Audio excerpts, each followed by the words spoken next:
Welcome back to Season 4 of the Sober Motivation Podcast. Join me, Brad, each week as my guests and I share incredible and powerful sobriety stories. We're here to show sobriety is possible, one story at a time. Let's go. In this episode of the Sober Motivation Podcast, I sit down with David, who shares his raw journey from a challenging childhood growing up in New Mexico. David excelled at football, but after an injury, it was time to hang up the cleats, and his drinking escalated. David describes alcohol as his best friend, and it wasn't until he was faced with losing everything that he decided to make a phone call that would change the direction of his life. And this is David's story on the Sober Motivation Podcast. Welcome back to another episode of the Sober Motivation Podcast. Today we've got David with us. David, how are you? Doing good, Brad. Thanks, man. Yeah, man. I'm glad to connect with you and have you on the podcast to share your story with us. Absolutely. I'm super excited. Yeah. So what was it like for you growing up? Man, growing up was interesting. Both of my parents worked for the Indian Health Service, and their goal was to get to Santa Fe, New Mexico. So that's where I spent my childhood, 18 years. Kind of a small town. It's probably about 60,000 when I was living there in the 90s, early 2000s. And we lived on a dirt road, kind of in the foothills. So had a couple neighbor friends, but, definitely not your suburban neighborhood full of kids and stuff. So a lot of alone time, and try not to ever be someone that blames others. But, my dad was into some partying as well. He's got some addiction stuff that, his own demons, but just kind of remember that being his priority, not really having a lot of father-son time that I always kind of wanted and dreamed about. But anyhow, elementary school was kind of cool, but being a 6'6" white boy in New Mexico, you're definitely an anomaly. Just always trying to fit in, trying to find a crowd that would just even want to be friends with me. And that kind of led to a lot of mischief. Again, I don't like to point fingers because, I was right there with it. But I just remember kind of not being the best kid when I look back on it, just trouble here and there. I remember I did get put in cuffs my first time for shoplifting a pair of sneakers when my sister took me shopping. And I thought that would be a swift idea to get some new kicks that day, but did not work out well for me. So kind of my first run-in with the law there. But yeah, man, it's kind of weird thinking back. I feel like part of my addiction is definitely genetics. Just remember being the kid that liked to get dizzy, man. I would spin around in circles in this room in our house as hard and as fast as I could and just lay on the ground and be like, this is cool. The whole room's spinning and this is fun. I'll just do it again. And then, I was kind of a snoop as a kid. I remember finding my mom, she traveled some and she had these like old cigarettes from Russia. And man, they were weird. They're like these no filter cigarettes. And I remember sneaking those off in 5th, 6th grade to smoke a cigarette and just catch a buzz and be like, oh, this is cool. Yeah. I remember, early 90s skateboarding was super cool. That was kind of the crowd that I idolized. And I got into some rollerblading. So I'd be down at the skate park. And that was the first time I smoked weed, was at the skate park, probably in 6th grade. And thankfully it didn't work. I remember my mom picking me up and just like, I don't think I got high, but I'm ready to do that again, because I know that it will.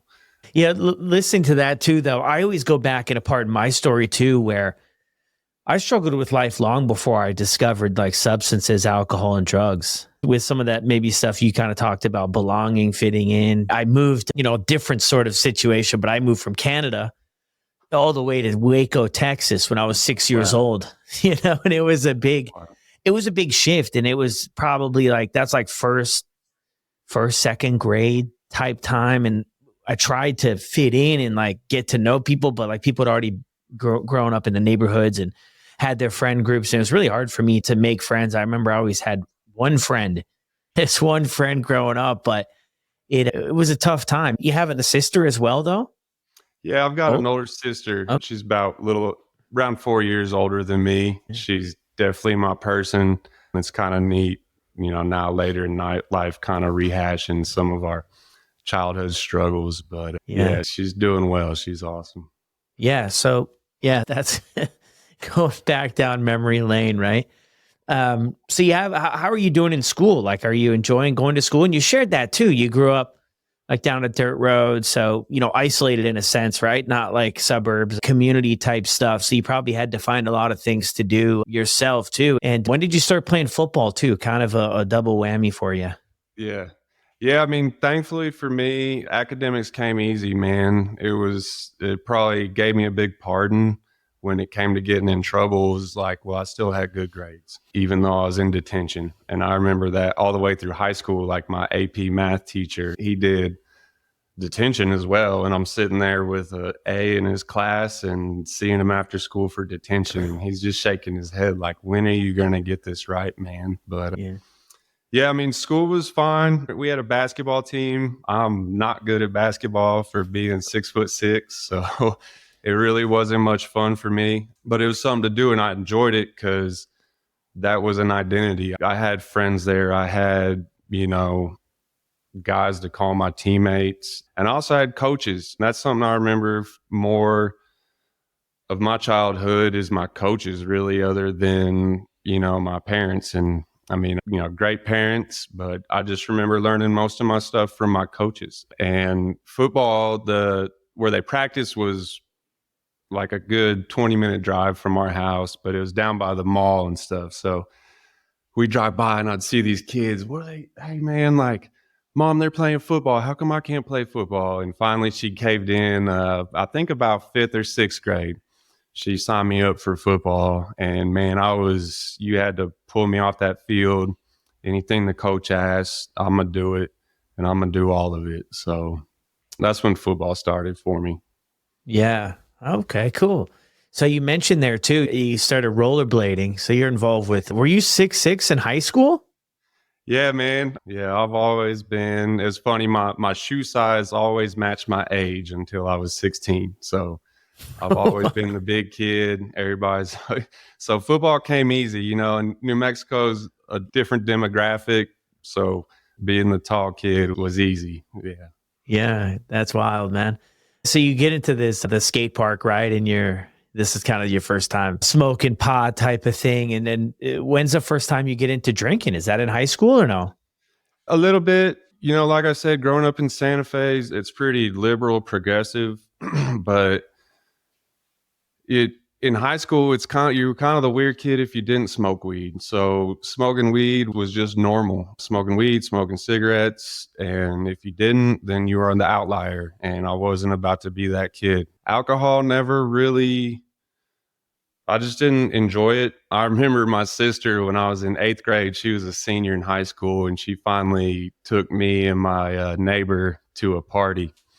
And I think we were drinking, is it Red Dog? It's got the Red Bulldog on the can. It's like a white can. But I just remember, it's high school. So you got to kind of BYOB, and nobody wants to give up any of their stash. So I remember one guy kind of got me 3-4 beers, and man, I actually threw up in the back of my sister's car on the way home, and we had to pull over and clean that up. But for me, it was like a big turnoff at the start. It wasn't much fun because you couldn't function. And whereas opposed to smoking weed, like, now I'm in it. Now I'm in tune. I'm ready. I got energy. So yeah, in high school, I remember drinking some Captain Morgans, some Malibu. Senior year, I think some people started bringing around like Hypnotic and stuff like that. But to me, it was just gross, and I just kind of turned my nose at it. So yeah, for me, it was always smoking weed. That was, again, you got a stoner crowd to hang out with, and everybody's,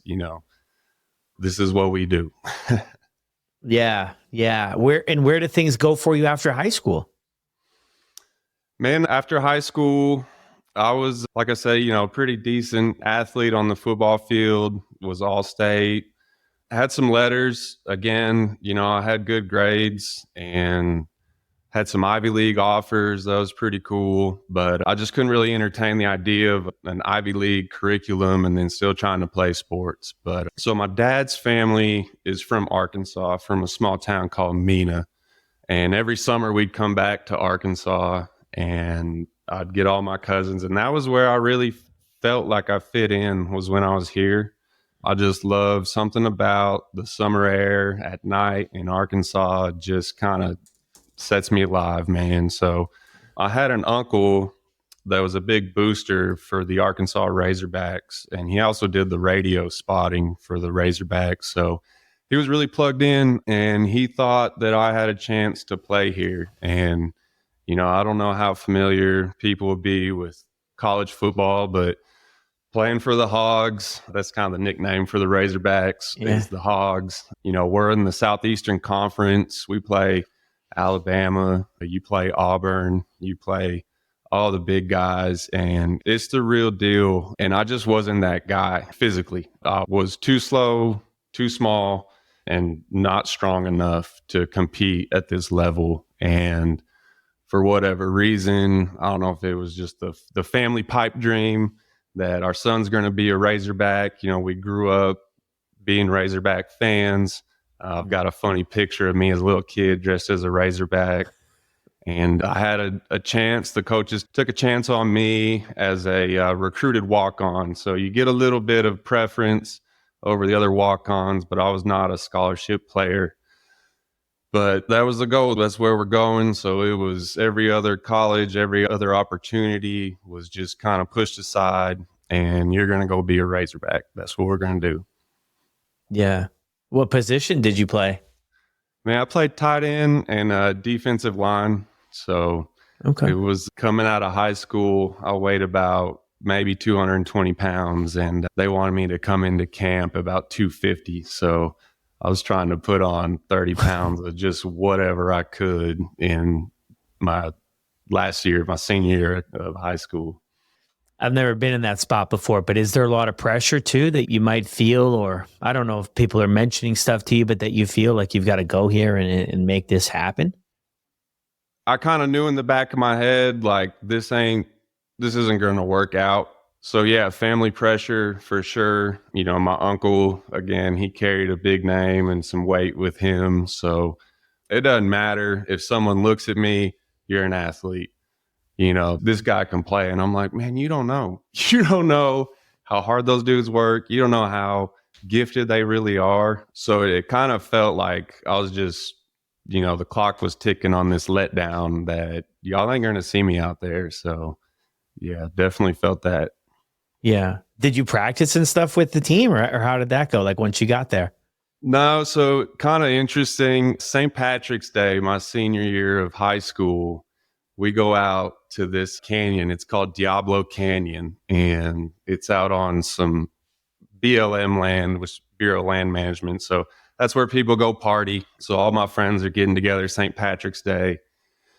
And a lot of my buddies were rock climbers, and they're, scaling this big canyon wall, and we're down on the riverbed just drinking beers and smoking. And you had to scale this, 20-foot boulder to get up to where everybody was rock climbing.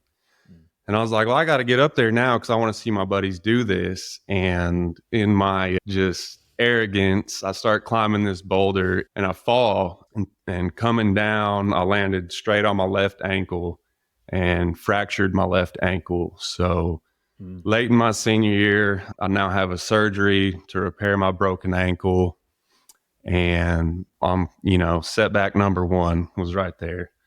I wanted to take a year off and just rehab, put on weight, be ready to come into camp strong. But for whatever reason, my coach thought it would be a good idea to enroll in the university as a part-time student because your eligibility doesn't start. So again, I just went with that. And I showed up to Fayetteville, Arkansas at the university. And you're supposed to live in the jock dorms with all the other football players. And I go to enrollment and they say, okay, you're in Humphreys. And I said, that's not the jock dorm. That's not where I'm supposed to live. And she goes, they scratched you off the jock dorm. You're in Humphreys with just the general population, if you and I'm like, man, that's, okay. And then I go to the stadium, to the offices to try to find my coach. I said, where's he at?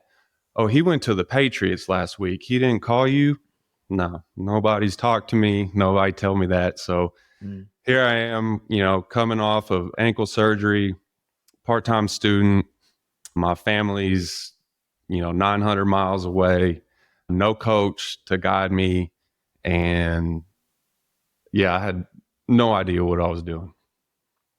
Yeah. Wow. So all this is new coming in real quick for you. Yeah. Did drinking pick up for you in college? Yeah, man. I mean, that first year, I tried to stay pretty steady. And, thankfully, at least with drugs and alcohol, I'm not the best at finding it or pursuing it. It's just kind of, if it's there, I'll do it, no questions. But I was able to stay pretty straight and narrow because I was still really kind of focused on making the team. So I was just really doing my own thing, not really making any friends. And then I had two friends that I hung out with, and they were all going to go through the fraternity rush. And that was the last thing that I wanted to do. I had the stereotypes of the fraternity guys. It's you're paying for your friends and you think you're just so cool. It was not going to be my thing, but they said, yeah, man, we're all going to do it. We'll be pledge brothers together. We're all going to be in this one fraternity. And I said, okay, if that's the deal, let's do it.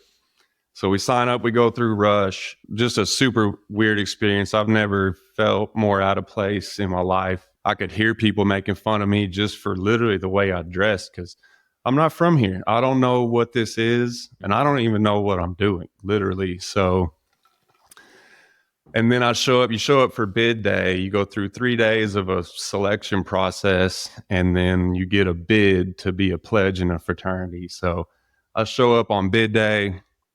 My one buddy, Josh, goes somewhere else. My one buddy, Andy, goes somewhere else. And here I am with a bunch like dudes I don't know. And what am I doing? But we went straight from the bid day and they took us out to the river for a keg party. And I think one thing that I've always kind of prided myself on is that if I'm doing something, like I'm going to do it well and I'm going to do all of it. And I'm going to get, all in on this. And unfortunately, that turned into drugs and alcohol. But I just remember they were doing keg stands at the river. And these, college juniors, seniors that are more veteran than I and drinking beer, they're counting their keg stands 10, 12 seconds. And I'm like, man, get out of the way. And here I come. And I mean, I probably sat on that thing for a minute and instantly I had friends. Man, this guy can drink. This guy's got it going on. That's our guy. And I was just like, okay, there it is. And now you're in the fraternity. So, I mean, there's not a day that goes by that there's not a bunch of beer sitting around. I mean, everybody's got a mini fridge packed full of beer. And I even remember I didn't like beer. I didn't like the way it tasted. I didn't like the way it made you feel. But I knew that this is what we're doing. And they said, all right, Miller Lite, that's the beer we drink. And I'm like, that's nasty. But Miller Lite it is. So I had a fridge full of Miller Lite. And then another friend, months later, oh, you got to drink Coors Light. So, okay, Coors Light's better. So here I am, the Coors Light aficionado. So, yeah, man. And that's when it picked up to where, you just get kind of used to it. Yeah. Let's go drink beer. That's what we did. Yeah, just because of everyday stuff. It's so interesting, too, that you look back and you connect the dots, because I can relate to that a ton.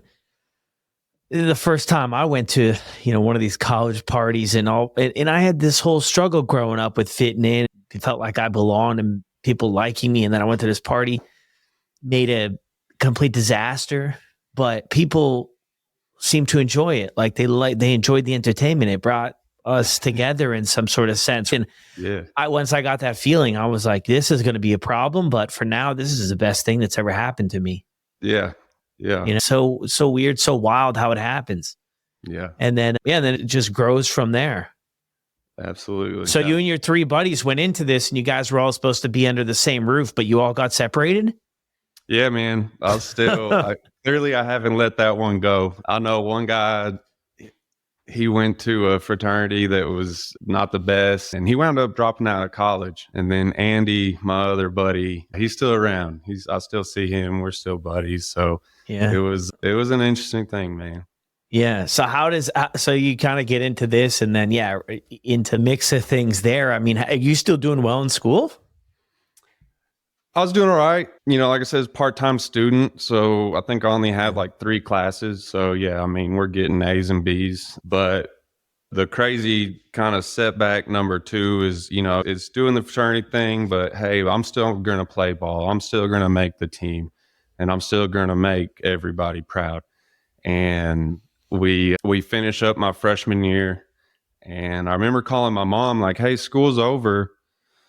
It's time for me to come home. And she said, no, you're not coming home. Go get a job and get an apartment. Okay. So I worked at a golf course in high school, and I said, I'll just do that again, because that's one of the best jobs in the world, is being a cart boy. Like, if I could retire and be a cart boy, I absolutely would. And again, lots of beer drinking there. But so I'm driving to the country club in Fayetteville. I pick up a job application, and I go back. This is before smartphones, where you still had to look up numbers and, call somebody. Hey man, do you still, where I look up the address. But when I went home to do the job application, it rained, kind of just quick rain, and the streets get real slick. And I'm coming back after the rain to turn in my job application, and the country club's on top of this big hill with a sharp 90 at the top. And I turn on that street and I fishtail. So I'm like, okay, these are slick. And then I look up the hill, and here comes a construction truck full of sand, and he's out of control. And I'm thinking, this guy's going to fly off the hill, and I'm going to call 911. But he gets it back in line. So I start driving again. And man, the moment our bumpers cross, his car goes like 90, or his truck goes 90 and just slams into mine.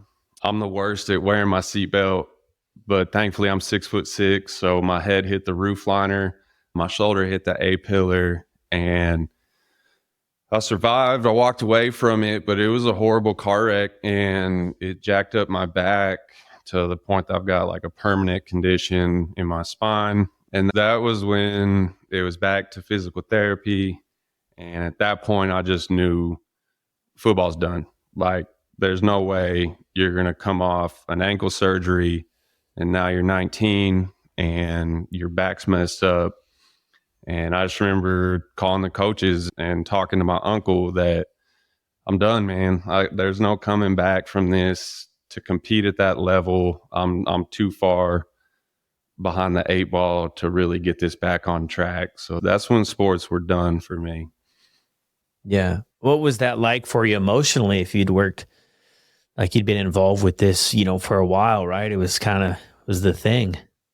Yeah. I mean, honestly, I was ready for it. Kind of like I said, it was just kind of a ticking clock on when this letdown is going to happen. And I think for me, we put so much of an emphasis on sports, especially down here in the South. Football's king. But I was miserable for a while. I mean, even in high school, trying to put on weight, you're eating 6,000 to 8,000 calories a day and just trying to get big and go work out. And I remember my senior counselor, bless her heart, she was such a godsend. She just grabbed me one day and she said, "What's wrong with you? You're not your normal bubbly self. What's happening?" And I said, "I'm just tired of eating. Like, I can't eat all this food to try to gain 30 pounds. And so I think, honestly, it was a relief that we're done. There's no more effort to put out. There's no more workouts. There's no more nasty protein shakes, all that stuff is done. So I felt the relief personally, but, I kind of knew the disappointment that was going to come as well. Yeah. Yeah. So where do you go from there? Man, I was ready to move back home. I really wanted to just get out of that situation. Didn't want to be in school. I just wanted to go home and figure out, you know, what to do from there, because at least I could go home. But again, my parents just said, no, you're going to finish college. Mhm. And I remember that semester, I didn't go to class at all. I got a 0.0, and I don't know how I didn't get on any kind of academic probation, but Yeah.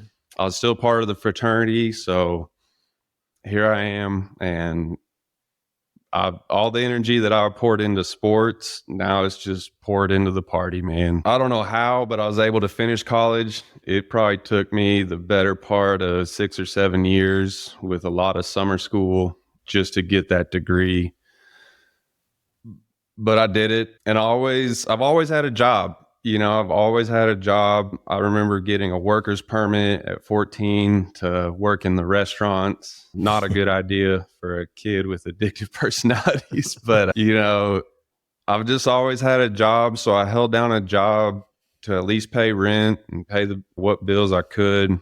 And I remember graduating and everybody's, what's your plan? And I'm like, dude, I'm working nights at the beer plant loading the trucks. There is no plan. And Yeah. out of that car wreck, kind of backtracking, we got a little bit of a settlement from the insurance. And my mom, she's real business app. She started a real estate company to where we were buying a couple of rental houses. So that was my job. Was I'm the property manager for these rental houses that Mm. basically my mom owns. And then I'm working nights at the beer plant, and there was no direction. But I remember I had pretty much always had a girlfriend. I think that helped me with some identity, that like, well, I've got a girlfriend. And trying to think, I guess basically I was self-employed, but not, fully employed or gainfully employed. And I remember that the healthcare mandate came out to where you had to have healthcare. And the first thing I got, my mom sent me a job working for the city of Fayetteville. Mm. And I had actually one of my pledge brothers was working there in the same division. So he got me an interview doing code enforcement. We'd deal with people's properties, cleaning them up, mowing the yard, dealing with vacant houses, stuff like that. Kind of keeping the city clean pretty much. But man, it was the most boring job. But it had healthcare and it had somewhat of a paycheck. But okay, now I've got a job. And I don't think it wasn't too long into that work was so boring and uninteresting. It's like, well, how do we make this better?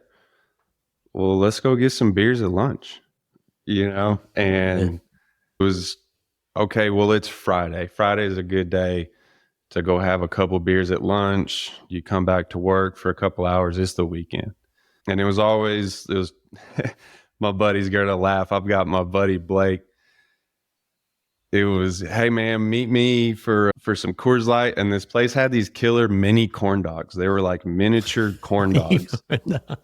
And that was my diet, was like 2 Coors Lights and a basket of mini corn dogs. And looking back, I don't know that I could stomach those things right now. But yeah, I just remember, a really boring, unchallenging career, if you want to call it that. But, I did well enough that kind of some things fell in place to where now I'm running the program. Now I'm the administrator for the program. So I've got an office, and you're no longer an hourly employee. So you don't have to clock out for lunch.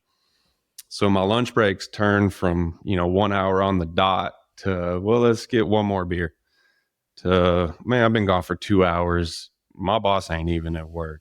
Let's stay a little longer. So I remember that being a real slippery slope with alcohol. Yeah.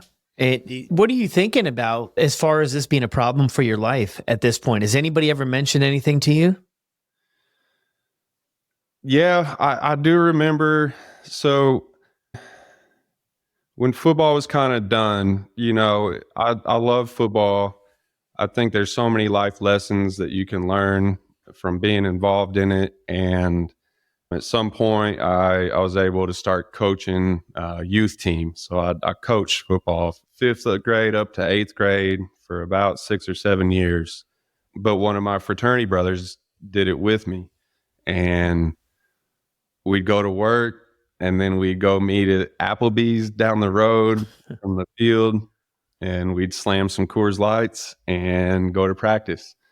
And we always joked, we'd say, that's coach's coffee, or if the coach in a bad mood, he hasn't had his coffee yet. So we're drinking beer, coaching these kids, which, looking back is just pretty shameful. But, I was still in my 20s, so nobody's going to tell me any better. But I remember I had this girlfriend for about 4 or 5 years, and we were actually split up. But somehow through the grapevine, she heard that we were drinking beer and going to coach these kids. And I remember her coming to my house, and she just said, I just want to talk. And she was like, I heard you're doing this, and I just don't think that's a good idea. And in my head, I'm like, you can kick rocks, because nobody's going to tell me any different. So I think that was really the first time that anybody kind of mentioned to me, hey, this might be a problem with what you're doing here. Yeah. And yeah. I mean, and it's like, I think too, the earlier stages, that denial just runs so deep about, like, I always had this vision. It's wild thinking about it, man. But like, once I knew things were a problem, but I couldn't stop, I always had this vision of like, I was just going to wake up one day in a different world and I wouldn't have any of these problems and things were just going to turn around like all of a sudden, like just this so far, just sort of fantasy world. But it's that denial too. And when you're in it, you can't even see it. But when we look back, you can see it clear as day. But I remember times when people would mention to me, I mean, I would have a judge sitting there telling me, you have a problem with this. And I would agree. But I would be saying internally, like, no, I don't. What? They don't understand. Like, and they would just be telling me, like, you have a serious problem. You need to figure it out. You're getting in a lot of trouble already. I was 18, 19 years old, already getting in a lot of trouble and not being able to see it, blaming everybody else for where I was in my life. So. Yeah, man. Yeah, I feel that. To me, it was always like, I have a job. I pay the bills. Yeah. I've got a girlfriend. I don't see how any of this is a problem. Everybody else does it. Yeah. Isn't it so wild too, looking back on that? Because I used to say the same thing all the time. But when I look back, like, I was like, man, everybody else wasn't doing what I was doing. I was just hanging out with like the group of people that did. But when I look at college and stuff too, like there was a lot of people who didn't party, or if they did, they kept it like between the lines and maybe once a month. And then there was like me and, my crew of buddies, and going to everywhere to all these different parties. But I was like, if everybody did it, we would just come to the same place, every weekend. But they weren't having a party every weekend at the same place that put on, what we thought were the best parties. So we had to bounce all over the place. But yeah, looking back, we can see it for what it is. But when you're wrapped up in it, it's near impossible, man. It really is. Yeah. Yeah, I remember I had a buddy when we were kind of out of school. I remember calling him on a Sunday on the way to a bar, and said, man, come on, we're going to the bar. He said, no, I don't drink on Sundays. Like, this is my prep day for the week. And I'm like, you don't drink on Sundays? We're not friends. Like, and he was just off the list of people to call on Sunday because, and the list got smaller and smaller as it went along. But again, yeah, you'll find the crowd that accepts it. Yeah, for sure. Was that your thing, mostly drinking parties, bars, or at home, or no? Was that ever part of your story? Like the isolation part of it?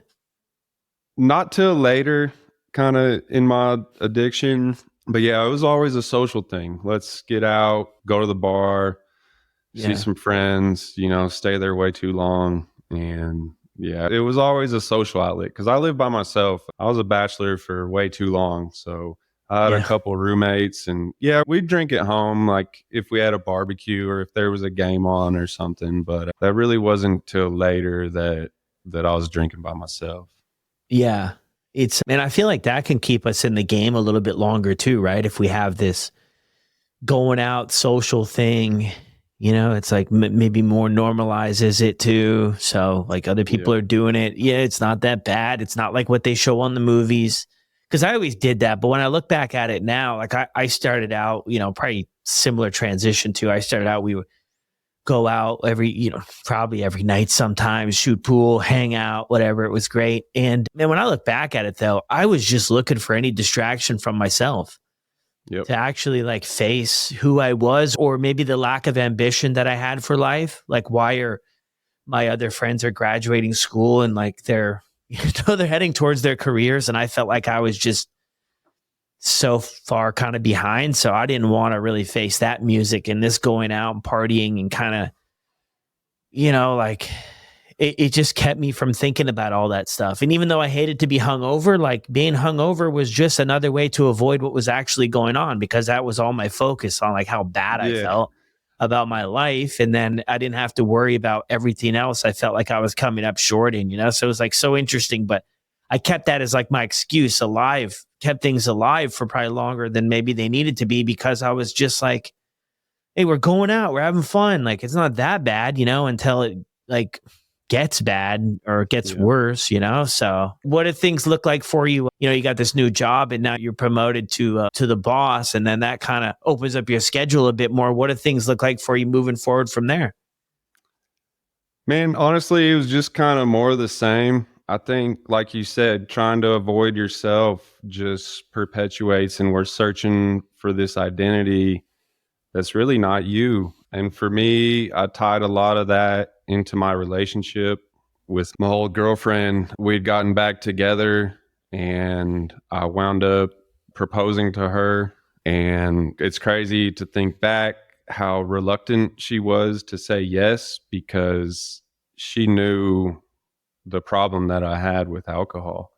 And it really didn't take long for that to fall apart before she had found a new crowd to hang out with that wasn't doing what I was doing. And I just kind of stayed on the same course.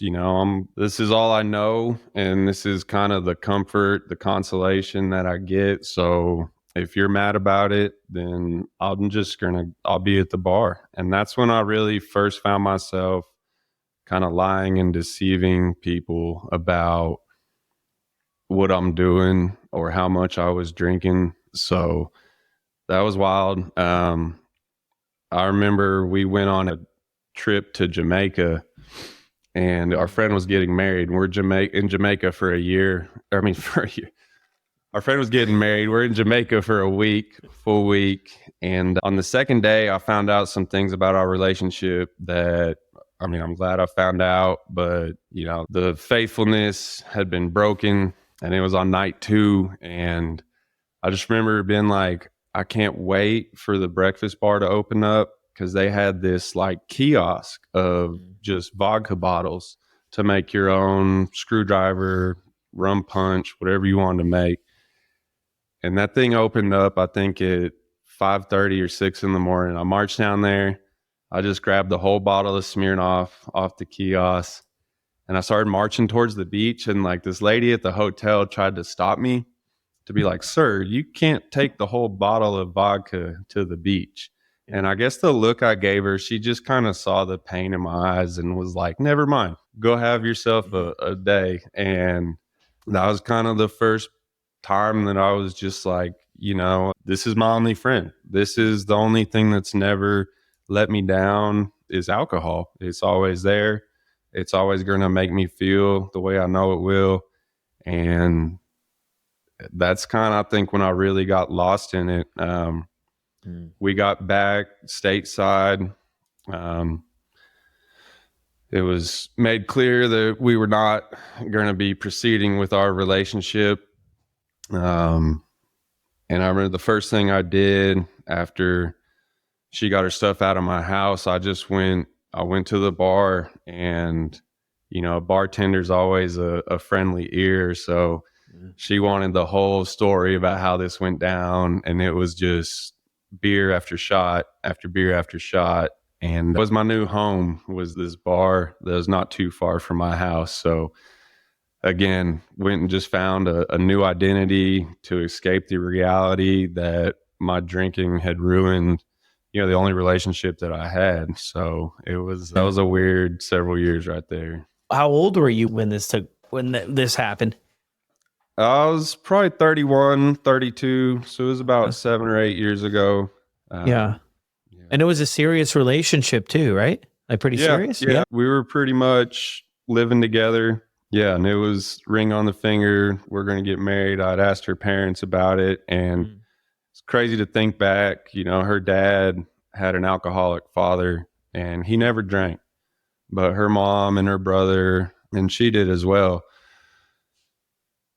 But I remember asking their parents if I could marry their daughter, and I would, just to get the courage, I'm gonna go to the bathroom and I'd get a Bud Light or, a beer from the bartender and just slam it right there in the bathroom. So in front of them, I probably had 2 or 3 beers while we watched a Razorback game, but unknowingly to them, I probably had 7 or 8 beers just to be able to get through this. So yeah, it was a serious path of destruction. Yeah. I mean, what do you see now that you look back at things like of how things were going? I mean, did you ever try to stop it all? No, I mean, looking back, it was everybody else's problem. I don't have a problem with my drinking. You do. I don't see why this is an issue. I never could. It was just because I've found the crowd that says it's okay. So who are you to say that it's not? Yeah. Sometimes I've heard too that, and I can relate to this in one way or another, that we're looking for boxes to check, right? About how does it look, right? Like, do I check this box? Are there certain behaviors that I'm doing? And if I'm not doing those, then hey, it's okay, right? And I think you're right. I mean, if you hang out with, what's the expression, right? Show me the 5 people you hang out with, I'll show you your future. Yeah. So I mean, if we're hanging out with people and that's the only feedback we're getting, then it's just going to appear completely normal in life. But man, I'm just kind of taking in what you're sharing here. I just thinking of, how difficult of a spot that is to be in, to where we kind of go through the motions. But I think I got glimpses of it here and there of how much pain and how far out of alignment I actually was. I hated those moments because I didn't know how it was going to change my life. But I would get some moments of like, man, this is not headed in the right direction. Like, this is not good. How do things go for you from there? Like from this relationship breakup, and then, you're back home, and it's like, it's also that, I think you said something about earlier, like that rinse and repeat. Every time life is difficult or every time the emotions are heavy or we don't know how to handle them, we drink. So then it's like, well, no wonder anytime we're stressed, we're drinking. That's all we know. That's like the only tool in our box. Yep. Yeah, that's exactly it, man. It was the only tool I had. Like I said, it was the only friend I had. Kind of like how you shared earlier that, you're watching your friends move on, get married, have kids, crushing it in their careers. And here I am stuck in the same hole, but I'm going to keep drinking. And yeah, that's when it really picked up, man, because that's the only coping that I knew. I'm going to the same kind of dead end job that doesn't pay enough for me to get out on my own. And those were the years that, looking back, were just miserable. I figured out, there's no such thing as a hangover if you don't quit drinking. So here I am drinking 3 or 4 beers on my way to work. I remember having to pull my car over before getting to work just to puke on the sidewalk and then walking into work like it's no big deal. I remember, the bars open at 11 and just sitting there at 10:30, just counting the minutes till I could get out of that desk and go to the bar just to get more beer. And that's when it just kind of took over. And, you go to the same places and everybody loves you there. So it was like a really cheap knockoff of Cheers. It's like, hey, there he is. There's Dave. Okay. And, your beer's already poured. Everybody's happy to see you. They want to hear about, how shitty your day was and then commiserate with you. But even then I thought, this is adulthood. This is what all these guys do. Go to work, and drink beer and then go home, go to bed. And I always, there's that quote that comparison is the thief of joy.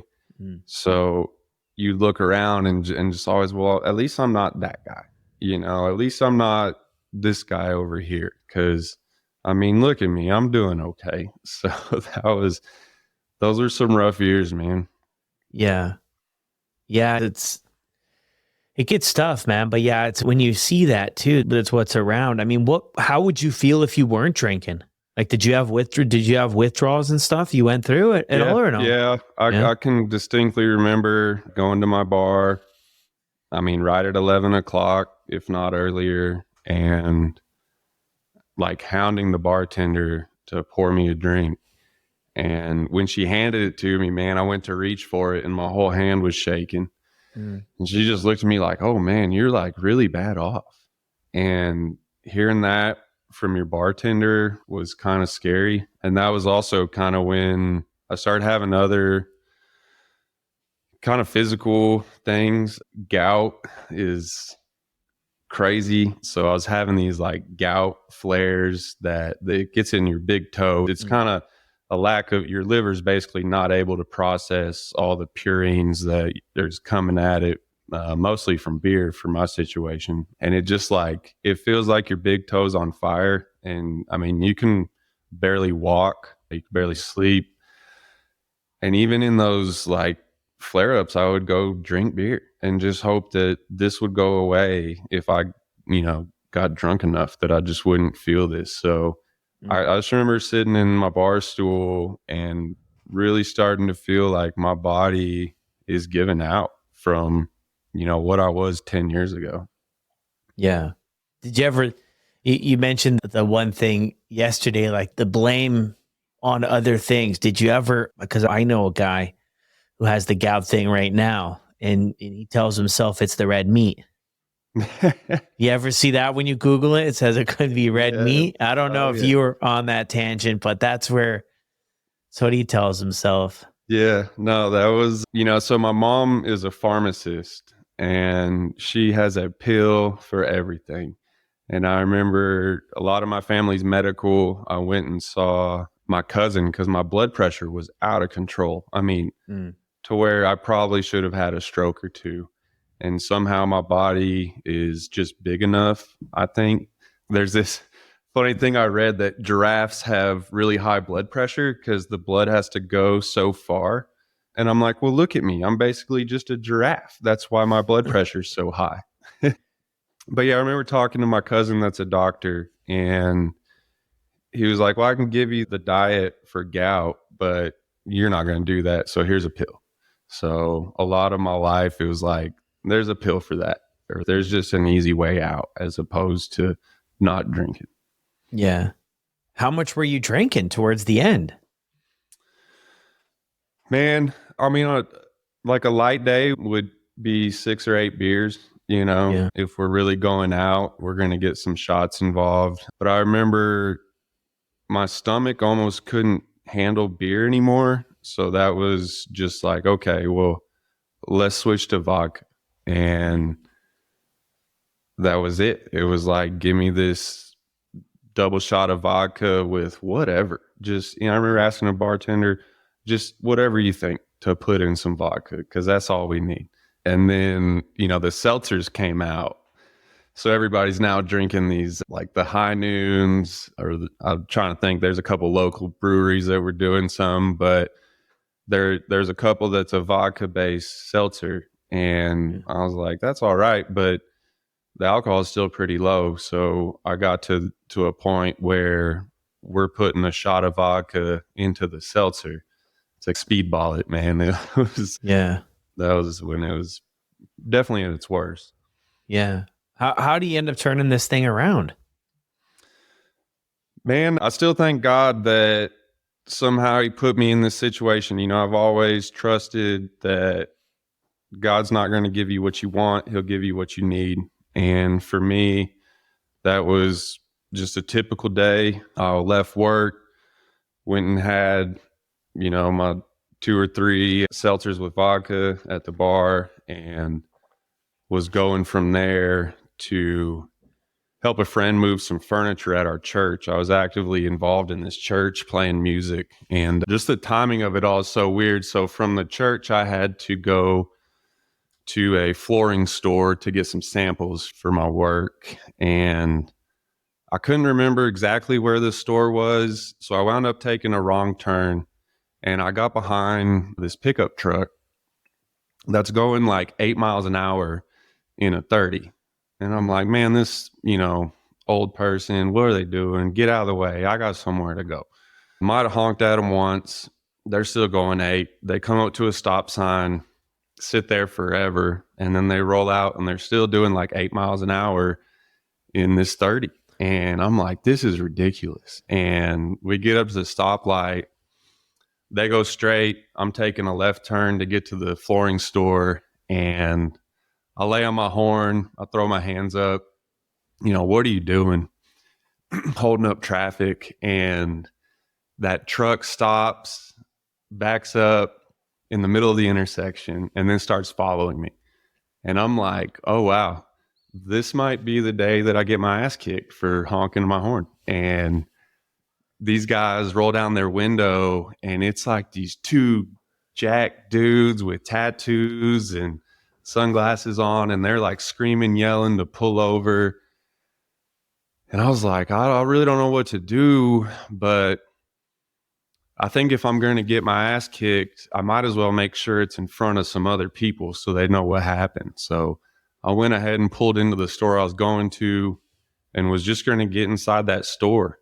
The truck pulls into the parking lot, and I turn around, and this guy just pulls out a Fayetteville Police Department badge.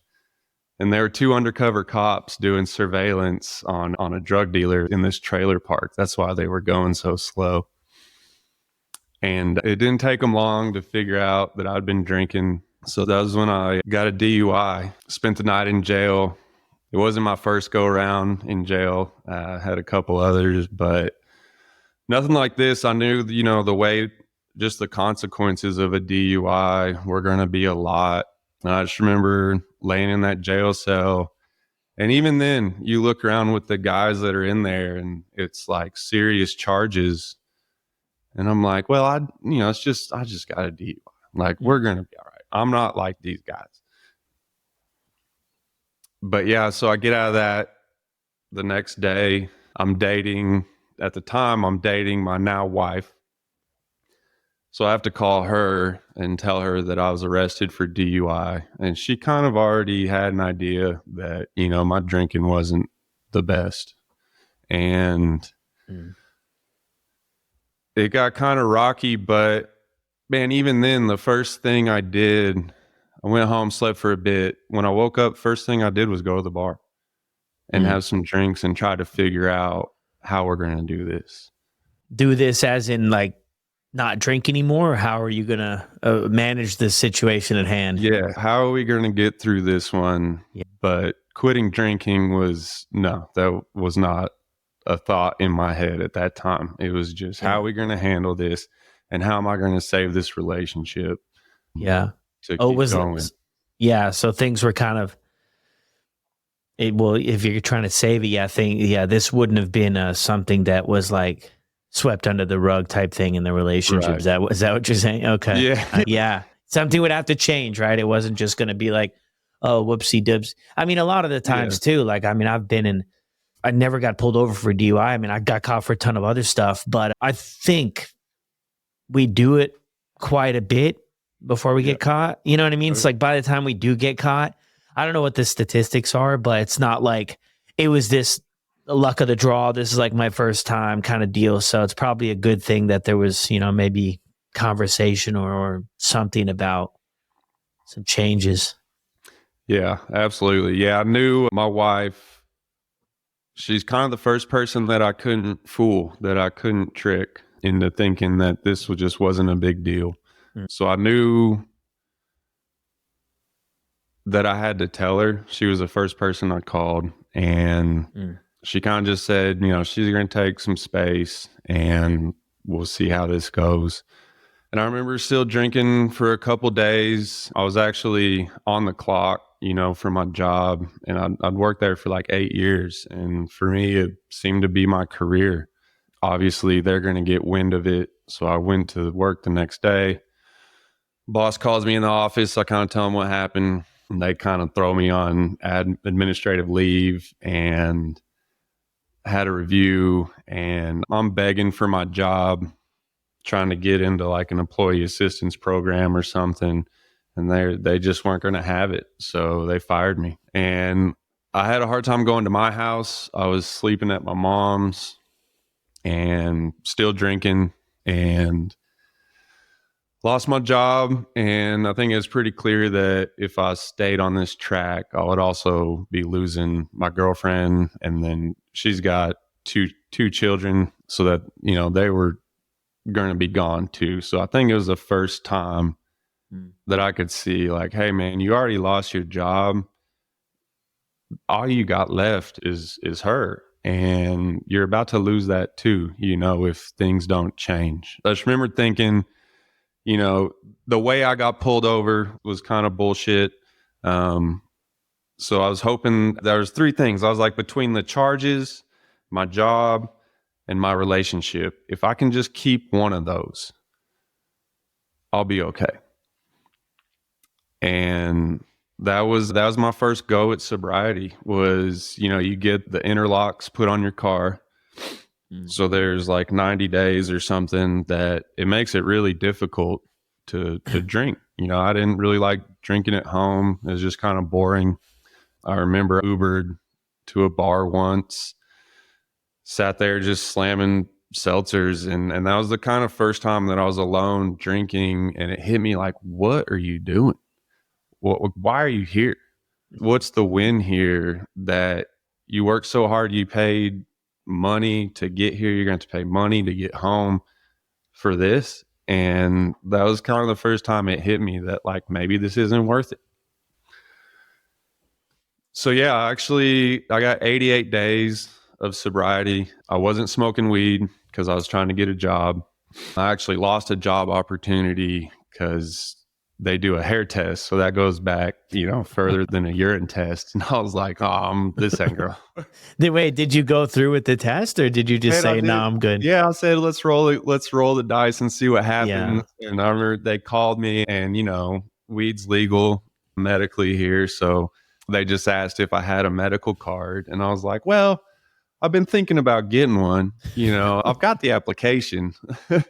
So yeah, I mean, kind of. And they're like, but you don't have one. I was, no, I don't have one. Okay. Like, you can't work here. So man, they cut off so much of my hair too. I was so disappointed that I did that.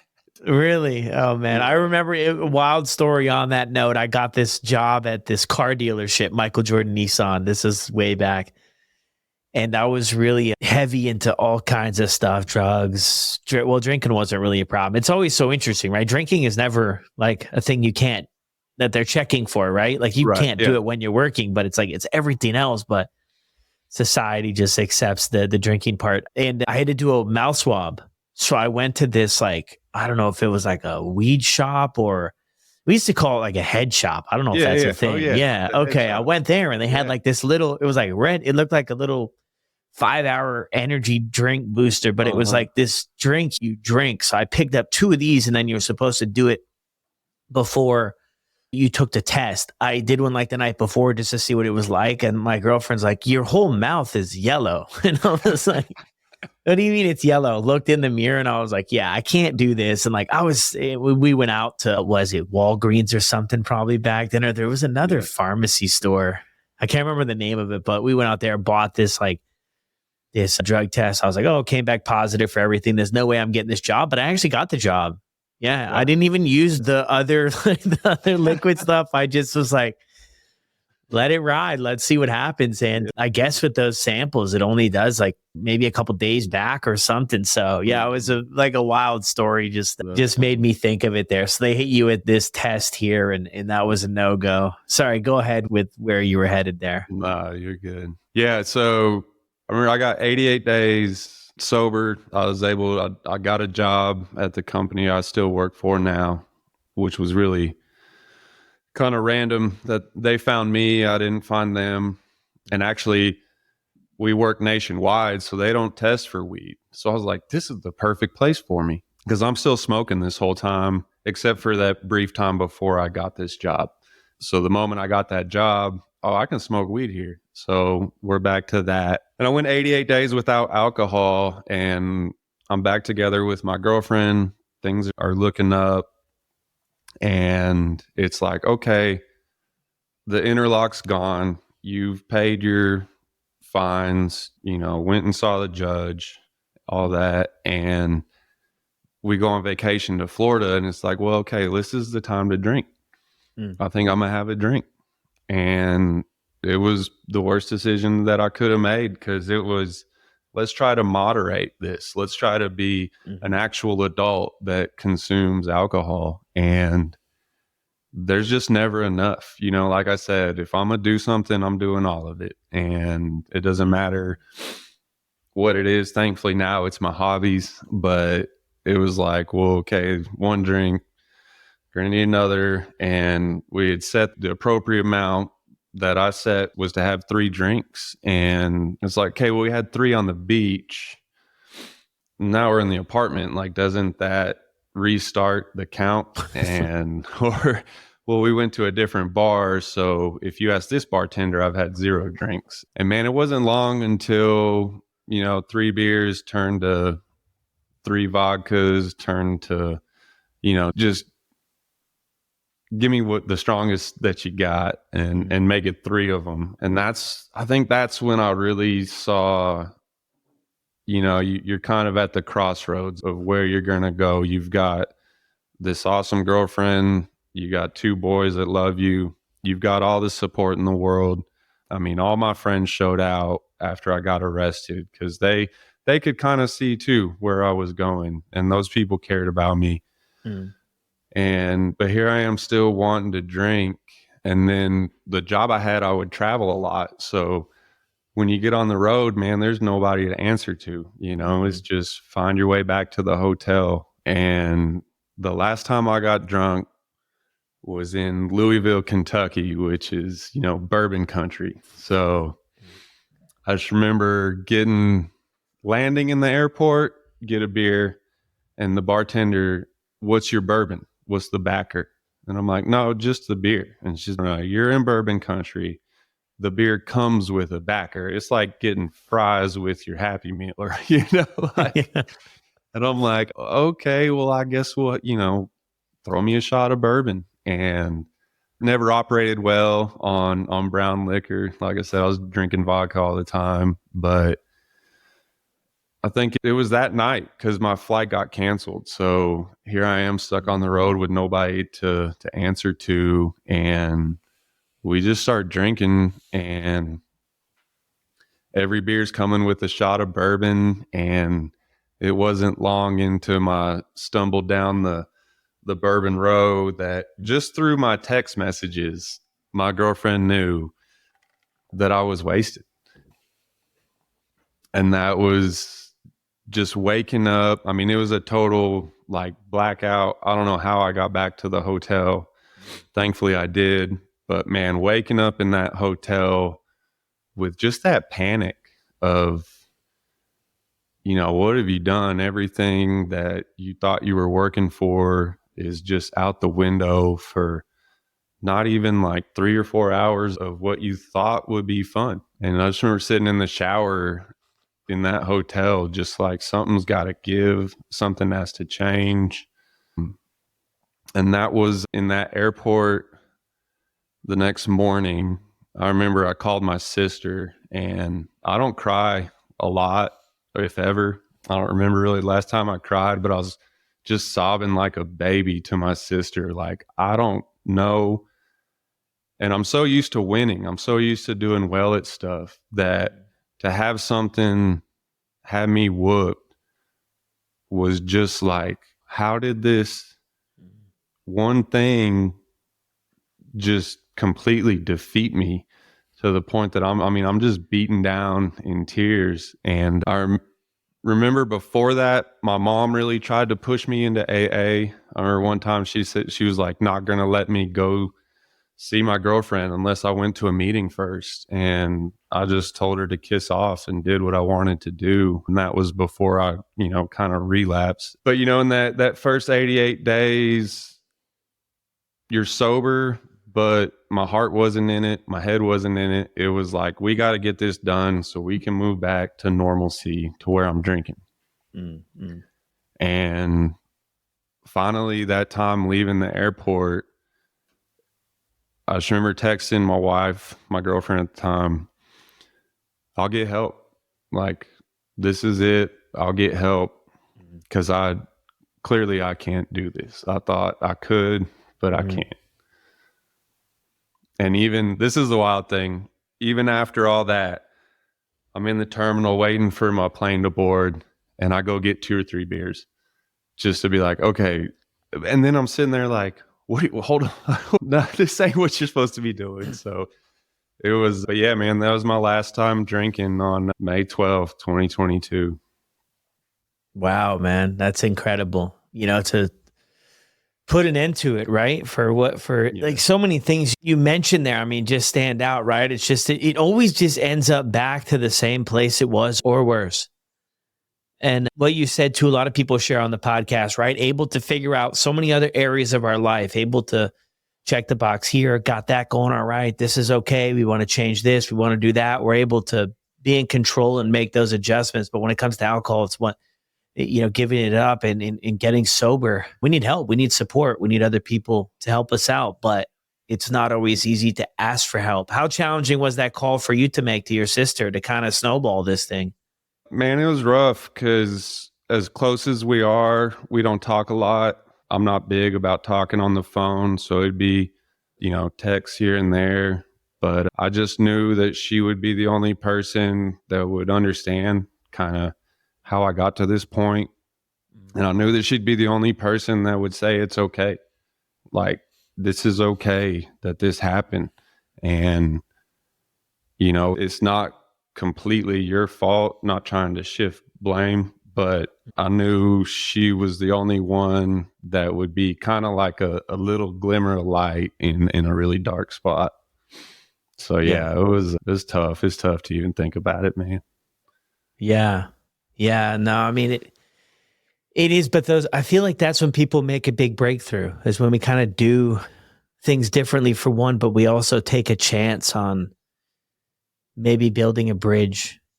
I think we get into this drinking habit, this drinking addiction, and we live on an island in a sense where we just don't let anybody in. We don't share our feelings. We don't share our thoughts. We just try to do it ourselves.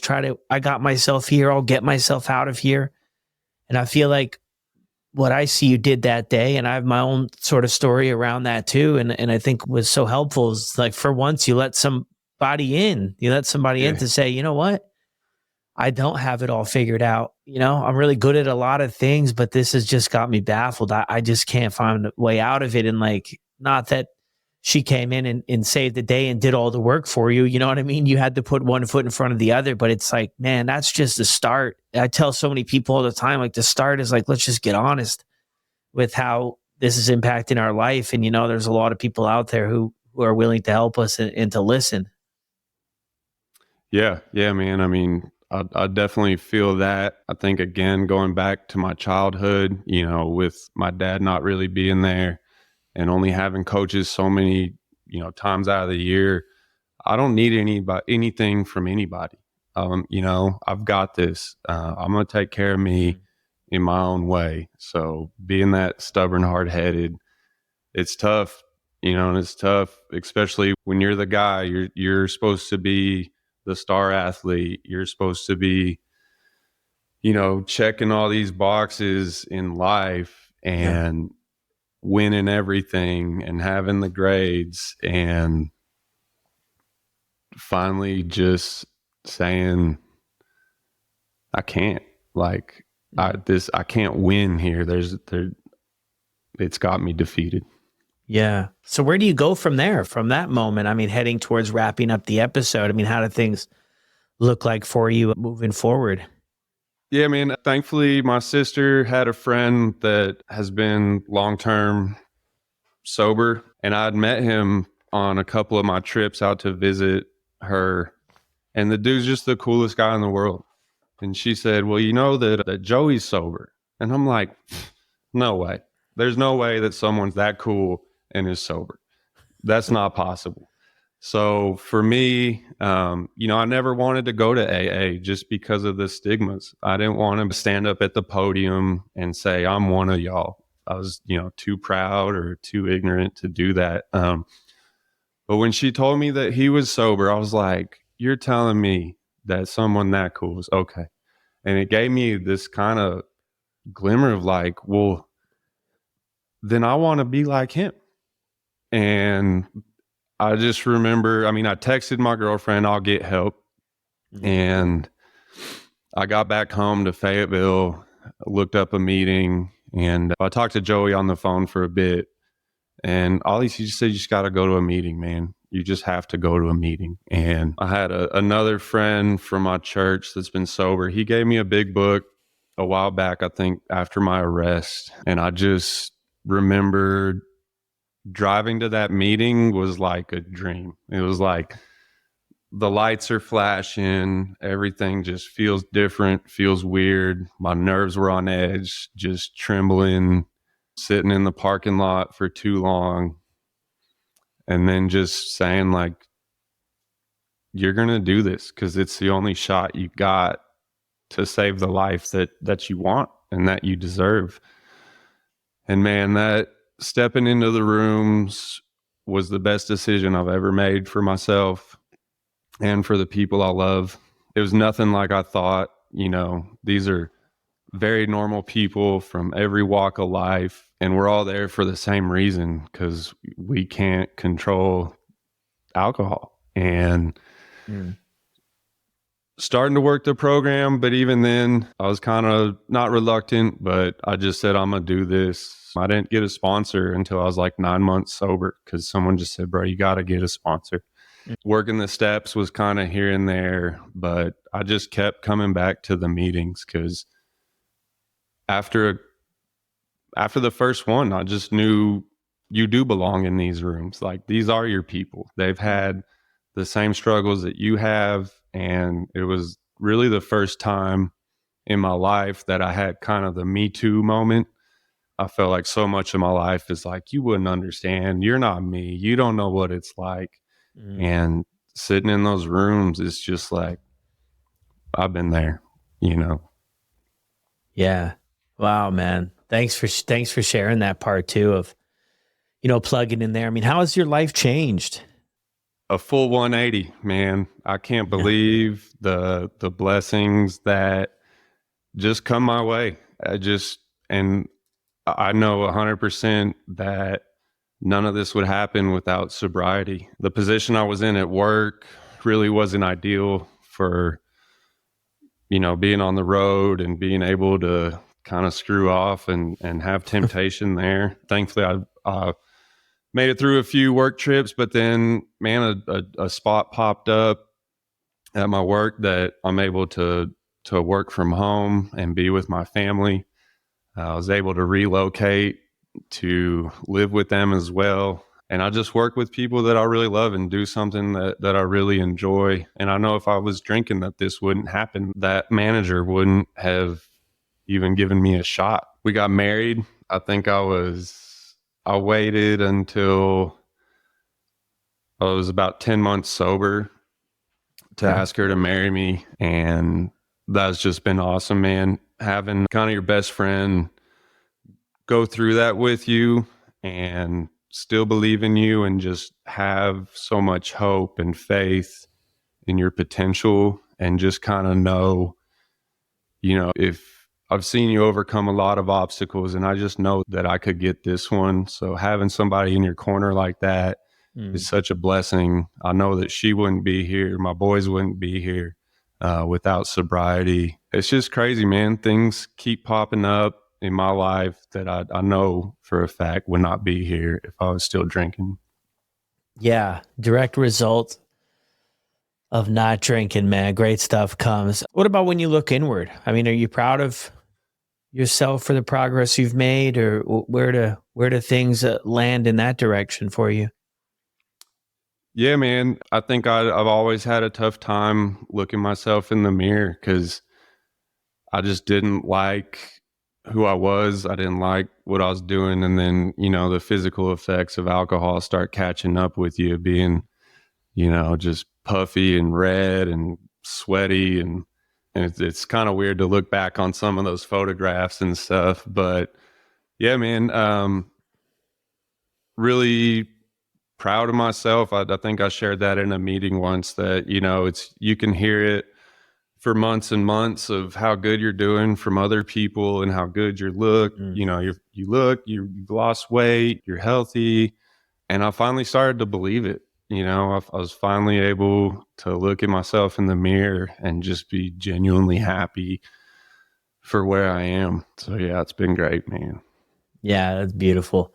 And it's all work in progress too, right? It's all about, working and going through the different levels of sobriety and not drinking. And I think for me, it was learning a lot of how to do things differently without drinking, right? Because everything was drinking, whether I realized it or not. Going out to dinner, hanging out with buddies, doing this, going to the game, watching football, whatever. It was always drinking. I didn't know you could go out for dinner and not drink alcohol. I didn't know that was even a thing.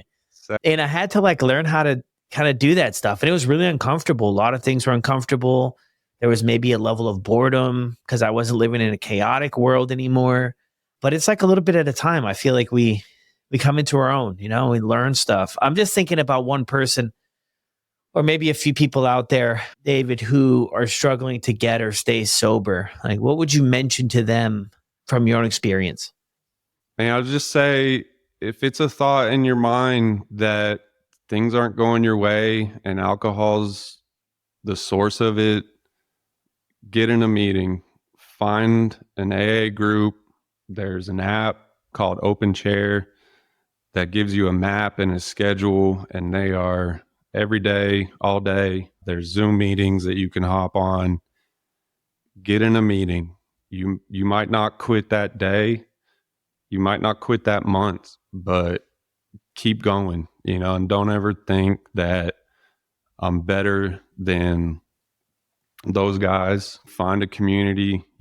That's how I found your podcast. So yeah, just get the community to where you start identifying with some of your struggles, and you'll quickly realize that you're not alone in this. Because I think that's the worst feeling ever, is to think that no one understands or no one's been here or they don't know what it's like. So get in a meeting. Yeah, I love that. Thank you. Anything else that we missed that you want to mention? Nah, man, it won't come to me. It'll once we hang up, I'll be like, oh, I should have said that. Man, I know I should have said that. Hey, it happens. Well, Thank you so much, man, for jumping on and sharing your story with all of us. Yeah. And I don't know if I can throw my Instagram out there. I know you tag us on the page. Started this Instagram page. It's called Tomorrow's Dope. It's kind of just a play on words, as far as the dopamine that your body's able to produce and the kind of bank account that we have that's limited to your physical body. And just when we use alcohol, we're taking advanced withdrawals from our dopamine. And just to kind of always think about not only tomorrow's dopamine, but that tomorrow's going to be dope. If I don't drink, this is going to be a good time. And it's crazy in sobriety. I've just had these moments of lucid, just dopamine where I'm like, this is crazy. This is so awesome. You said everything else that always required alcohol, I'm going out doing all those things still. I'll still go visit my buddies for happy hour and have a couple NAs, but it's still the best experience. I still love my friends and I still love doing all my activities, and it just gets better every day. Yeah. Awesome, man. Thank you. Yeah. One thing, I always like to look towards people that have substantial amounts of sobriety, 5 years, 10 years, 15 years. And how did they get there? How did you do this? And it's the same simple answer, they're staying plugged in. So just whenever things start getting rough, I think you just got to keep that in mind to stay the course and keep going. Always keep going. Yeah, so true. Stay plugged in, stay connected. Awesome, man. Well, there it is, everyone. Another incredible episode here on the podcast. Thanks so much, David, for jumping on here and sharing with all of us. I'll drop David's Instagram channel down in the show notes below. Be sure to reach out to him. Let him know we appreciate him coming on the podcast and sharing his story. If you are a listener of the podcast and you made it this far and you want to share your story, send me over a message on Instagram @SoberMotivation and let's make it happen. And I'll see you on the next one.